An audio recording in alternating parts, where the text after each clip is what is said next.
High guys, welcome back to YouTube channel. ನಾನು ನಿಮ್ಮ ಪ್ರೀತಿಯ ಗಂಧೇಶ್ ರೆಡ್ಡಿ. ಈ ವಿಡಿಯೋ ಮಾಡೋ ಉದ್ದೇಶ ಇಷ್ಟೇ. ರೈತರ ನಾನು ಮೊದಲೇ ಹೇಳಿದ್ದೆ, ರೈತರದ್ದು ಏನು ಕಷ್ಟ ಇರುತ್ತೆ, ಯಾವ ಟೈಮಲ್ಲಿ ಏನು ಮಾಡಬೇಕು, ಏನು ಎತ್ತ ಅಂತ ಹೇಳ್ಬಿಟ್ಟು ಅದಕ್ಕೋಸ್ಕರ ಈ ವಿಡಿಯೋ ಮಾಡ್ತಾಯಿದ್ದೀನಿ. ನಾನು ಒಬ್ಬ ರೈತನ ಮಗ ಆಗ್ಬಿಟ್ಟು ಏನು ಕಷ್ಟ ಇರುತ್ತೆ ಅಂತ ನನಗೂ ಗೊತ್ತು. ಸೊ ನಾನು ಈ ವಿಡಿಯೋ ಮಾಡ್ತಾಯಿದ್ದೀನಿ. ಈಗ ಟೈಮ್ ಬಂದುಬಿಟ್ಟು ರಾತ್ರಿ 12:30 ಆಗಿದೆ. ನಾನು ಬಂದಿರೋದು ನಮ್ಮ ತೋಟಕ್ಕೆ ನೀರು ಹೊಡಿಯೋಕ್ಕೆ ಬಂದಿದ್ದೀನಿ. ಇದು ನೋಡ್ತಾ ಇರಿ, ನೋಡಿ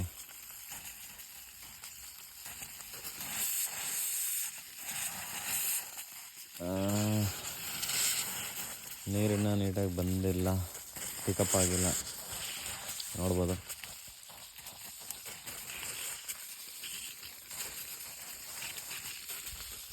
ನಾನು ಇಲ್ಲಿ ಬೆಳಗ್ಗೆ ಗೊಬ್ಬರ ಹಾಕಿದ್ವಲ್ಲ, ಪಾರ್ಟ್ 5 ವಿಡಿಯೋದಲ್ಲಿ ತೋರಿಸಿದಾಗೆ ಗೊಬ್ಬರ ಹಾಕಿದ್ದಲ್ಲ, ರಾಸಾಯನಿಕ ಗೊಬ್ಬರ ಗಿಡ ಗ್ರೋತ್ ಆಗಬೇಕು ಅಂತ ಹೇಳ್ಬಿಟ್ಟು. ಸೊ ಆ ಹೊಲದಲ್ಲಿ ಇದು ಹಾಕ್ತಿದ್ದೀವಿ.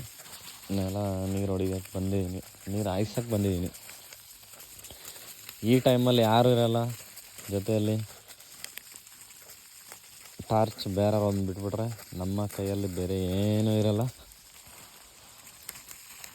ಇಲ್ಲಿ ಯಾರು ನಮಗೆ ಏನಾದರೂ ನಮಗೆ ಅಂತಲ್ಲ, ರೈತರಿಗೆ ಏನೇ ಆಗಲಿ ಯಾರು ದಿಕ್ಕಿಲ್ಲ, ಕೇಳೋರು ಇರಲ್ಲ, ಹೇಳೋರು ಇರೋಲ್ಲ. ಯಾಕಂದರೆ ಸುತ್ತಮುತ್ತಲು ಯಾರೂ ಇರೋಲ್ಲ. ಸೊ ಯಾರನ್ನ ಹಿಂದೆ ಮುಂದೆ ಅಕ್ಕಪಕ್ಕ ಯಾರಾದ್ರೂ ತೋಟದಲ್ಲಿ ಯಾರನ್ನ ಇದ್ದರೆ ಬಿಡಿ ಅಂತ ಹೇಳ್ಬೋದು. ಬಟ್ ಇಲ್ಲಿ ಯಾರೂ ಇಲ್ಲ. ಏನೂ ಮಾಡೋಕ್ಕಲ್ಲ. ನಮ್ಮ ಫ್ಯಾಮಿಲಿಗೋಸ್ಕರ ನಾವು ಎಷ್ಟೊತ್ತಲ್ಲಾದರೂ ಬರಲೇಬೇಕು, ಬಂದುಬಿಟ್ಟು ಮಾಡಲೇಬೇಕು. ನಮ್ಮ ಕೆಲಸ ನಾವು ಮಾಡಬೇಕು, ಬೇರೆ ಯಾರೂ ಬರಲ್ಲ.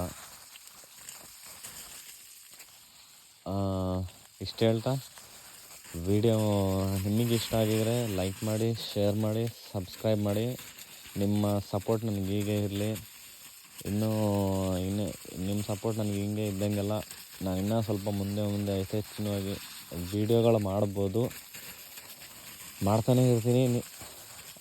ಅದೇ ಥರ ನಿಮ್ಮ ಸಪೋರ್ಟ್ ನನಗಿರಲಿ.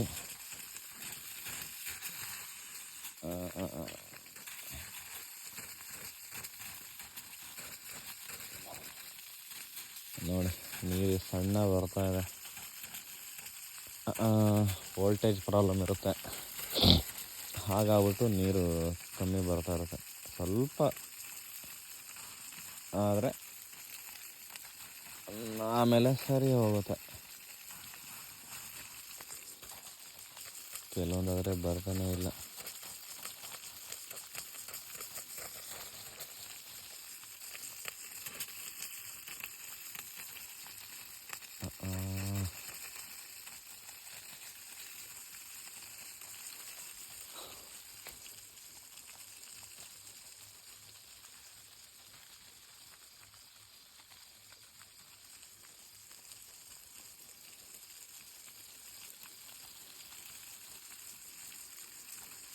ನನ್ನ ಗಾಡಿ ಅಲ್ಲಿ ನಿಲ್ಸಿದ್ದೀನಿ ನೋಡಿ.